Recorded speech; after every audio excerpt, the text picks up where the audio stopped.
What's going on, guys? It's your boy Jesse D123 back with another video, and in today's video we're going to be going over the top 5 best budget shortstops that are on the market right now, man. And we do have a couple notables as well, so drop a like if you guys are excited, man, and click that subscribe button if you guys are not subscribed already, man. Like I said, we're on the daily upload grind, man. When it comes to MLB The Show 21, I'm gonna be your guy. Yesterday we uploaded 3 videos: how to get 100,000 XP for free in MLB The Show 21, fastest way to get Byron Buxton, and the fastest way to unlock Shohei Ohtani, and who's the other one? Shohei Ohtani and Vladimir Guerrero Jr. So if you guys like all those types of videos, man, conquest, hidden rewards, I get those videos out really quick, man. So if you guys like any of that, please consider hitting that subscribe button, man. I really appreciate it. But without further ado, guys, let's get right into the video. So we're looking at guy number 1 on the list, Paul DeYoung. Now you guys are looking like 15,000 to 12,000 stubs. That's not a budget. That's not a budget, Jesse. What are you doing? Wrong. This guy's a Tops Now moment card, which means you guys go take care of those Tops Now moments. If you can get this guy from that pack, I believe he's the newest one out right now. He's kind of nasty, I'm not gonna lie. So let's take a look at his stats. He has 94 contact against righties, 63 contact against lefties, 105 power against righties, which is beautiful, 77 power against lefties, 60 vision. He does have 84 fielding, so one of the better fielding shortstops on this list. He has a 70 arm, which isn't the best, but not the worst. He has 90 reaction, so that's going to help him. That's going to make up a little bit for his 84 fielding, even though that's already great. He does have 41 speed, which isn't the best either. He does play first, second, and third if you want to put him there, but obviously this is the best budget shortstop, so obviously you're going to throw him at shortstop. Next on the list is going to be Javier Baez. Your boy goes for 1,800 to 1,400 stubs, so he's a budget. Doesn't go for too much. Let's take a look at his stats. He's playing down today, so it says 57 contact against righties, but that's down to a 51. He has 74 contact against lefties, and it says 76 power against righties, but that's down to 6, so it's only 70 against righties. 91 power against lefties. He does have 90 fielding. Now I believe, if I'm not mistaken, he has the highest fielding on this list, and rightfully so, man. Javier Baez, he's a great defender. If not great, a beast. Like, he's just a savage when it comes to defending. He has a 96 arm too. His arm is amazing. 94 reaction. So basically he's going to hold it down for you defensively. Now offensively, he can get the job done when it comes to left-handers, but righties he's a little struggling. But 65 speed, that's pretty good as well. And obviously if you guys can parallel up these cards, get the stats boosted max 5 times if you get into parallel 5, don't forget that. But Javier Baez is a good solid option as well defensively. Offensively is pretty decent, and I feel like he has a glitchy swing too, so take a look into Javier Baez. You cannot have a best shortstop list and not include Bichette. Bichette is a savage, man. He goes for 1,100 to 1,000 stubs. And some of you guys are like, wait, Jesse, this guy has a 42 diamond card. Why would I want this gold? Well, if you guys are grinding towards that, you guys can pick up the gold for right now for about 1,000 stubs. And once you get the 42 version, you can throw the 42 version back in your throw the 42 in your lineup, and then you can sell this card. So you can just get used to Bichette's swing and everything. So let's take a look at his stats. He has an inside edge boost of 3 on the contact versus righties and the power versus righties. So he's at a 66 contact versus righties, 76 contact against lefties, 71 power against righties, and 74 power against lefties, 57 vision. He has 73 fielding, so I think he's one of the worst fielding shortstops on this list. He has a 65 arm, which is not the best, 76 reaction. But if you parallel up this card 4 times, it will go up to an 80. We'll take a look at the 42 Bichette later, but this card is pretty decent. Like I said, if you guys are grinding towards that 42 Bichette, this card will hold it down, and you can get used to his swing in the meantime. So this Bichette made the list because how could he not? And another guy, when you talk about shortstops, he better be on this list. Didi Gregorius. Right now he's going for about 1,100 stubs. His stats are pretty decent. He has a -6 inside edge down on the contact versus righties and the power versus righties. So that means he's at a 65 contact versus righties, 58 contact versus lefties, 69 power versus righties, 64 power against lefties, 87 vision, which is nice, 65 fielding, which I think is the worst fielding on this list right now. He does have a 90 arm, so if he can get that ball, he's going to throw that runner out, no doubt. He has 66 accuracy and 68 reaction. He does have 54 speed. That 68 reaction will become 70 if you get him to parallel 4. So Didi, he's a savage, man. If you guys ever use Didi, you guys know his swing is kind of glitchy. And my goodness, does he have the sexiest, no doubt, animation when he hits a home run.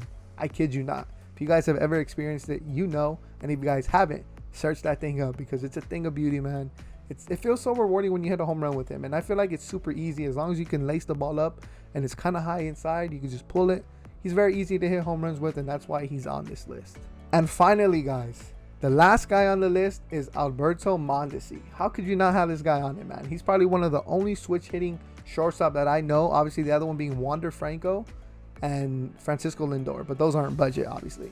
Alberto Mondesi, man, this guy, he's amazing. That's all I'm going to say. I always use this guy in events whenever I can, especially when I don't have one of the other shortstops to use. But let's go over his stats. He has 57 contact versus righties, 69 contact versus lefties, 50 power against righties, 64 power against lefties, 50 vision.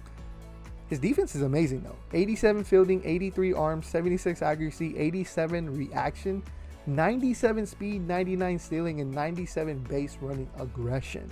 So this guy, if he gets on base, bro, he can go first to third like that, like nothing. And he can steal the base for you too. And he's very good on the defensive end. And if you guys have ever used Mondesi, you guys know his swing is very, very glitchy as well. Trust me when I say this, man. This guy, look, he has 64 power and 50 power. But how many home runs do I have with this card? I only have 2 home runs. That's probably the stupidest thing I could ever say. But this card has, I'm telling you guys, I'm telling you, he has power. More power than what it says right there, man. His swing is just so glitchy. This card had to make the list. All right, guys, so we have 3 notable mentions on this list. We're going to go through them pretty quick. So we have Tim Anderson. A lot of you guys are probably like, Jesse, you're disrespecting Tim Anderson. Well, I didn't throw him on the list because his defense isn't the best. I know there's others that were worse that I threw on the list, but his hitting stats aren't the best, and I personally don't do too well with him. Now, it could change. That's why he's a notable. So you guys are like, oh, I'll give you guys basically a bonus. So you can try him out as well, man. Tim Anderson, 2,100 to 1,700 stubs. Doesn't really break the bank. His stats are right there. I'm not going to read them off. He's pretty nice, though, man. Another honorable mention will be the cheater, Carlos Correa. For obvious reasons, I didn't throw him on the list, but I had to mention him because his stats are kind of nice. His defense is amazing, and yeah, and we're not going to talk about him because I'm a Dodgers fan, and yeah, forget all that. Anyways, 1,200 stubs, 1,500 stubs. He doesn't break the bank. Carlos Correa is another notable name. And the final notable name would be Xander Bogert. Now, this guy's expensive, 4,400 to 4,000. He's basically going to go diamond. Now, his power isn't the best, 65 and 72, but he does have an inside edge playing up to a 78. Hold up. And his contact is amazing. Xander Bogert is a contact killer. But look at that fielding stats. 57, 73, 58 reaction. That's not going to get it done, man. I mean, it'll get it done, but you might go through some headaches with this card. So that's another reason why he didn't go on the list, other than he's really expensive. Now I'm showing you guys the 42 Bichette stats because I'm showing you how much better this card is than the gold.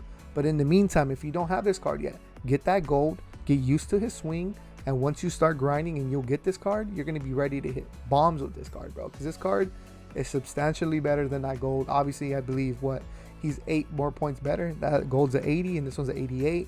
So he's that much better, man. So these are his stats. I'm not going to read them off, but I just thought I threw this in because in the beginning I told you guys I was. All right, guys. So while editing the video, I noticed I skipped over something. So when I went to this 42 pack, I forgot to mention that Xander Bogert has an 88 card as well.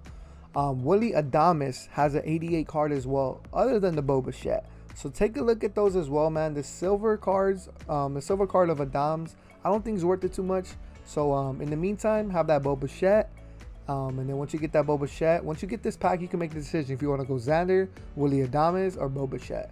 I think Bichette's still the solid choice out of the 3. Adames for sure is the second because he has 80 power on both sides. And then I think Xander comes in at the last for me, but I think Willie Adames has the better hitting power stats, if I'm not mistaken. Yeah, see, Bichette's more on the contact side. Adames is more on the power side. So make your choice, man. But that's one thing I noticed that I forgot to throw in when I just skipped over it and went straight to Bichette. So I thought I'd throw that in there before you guys said something in the comments. But yeah, man, so that was the 5 best budget shortstops with a couple notables thrown in there as well, man. Drop a like if you guys enjoyed today's video, man. I really appreciate it. You guys love this series, man. Shortstop was pretty much, I think, the last position on the list as far as infield goes. So now we're going to be moving into the outfield. That's going to be interesting. What outfield do you guys want to see first? What outfield? What position? Left field, center field, or right field? Leave a comment down below what position you want to see first so I can make the next 5 best budget left fielders, center fielders, or right fielders. I really want to know, and this series is basically up to you guys. So comment down below, left field, right field, center field, and let me know. But yeah, guys, so that's going to be it for the video. Hopefully you guys enjoyed. Drop a like if you guys did, and I'll see you guys in the next one. It's been your boy, Jesse D123, and I'm out.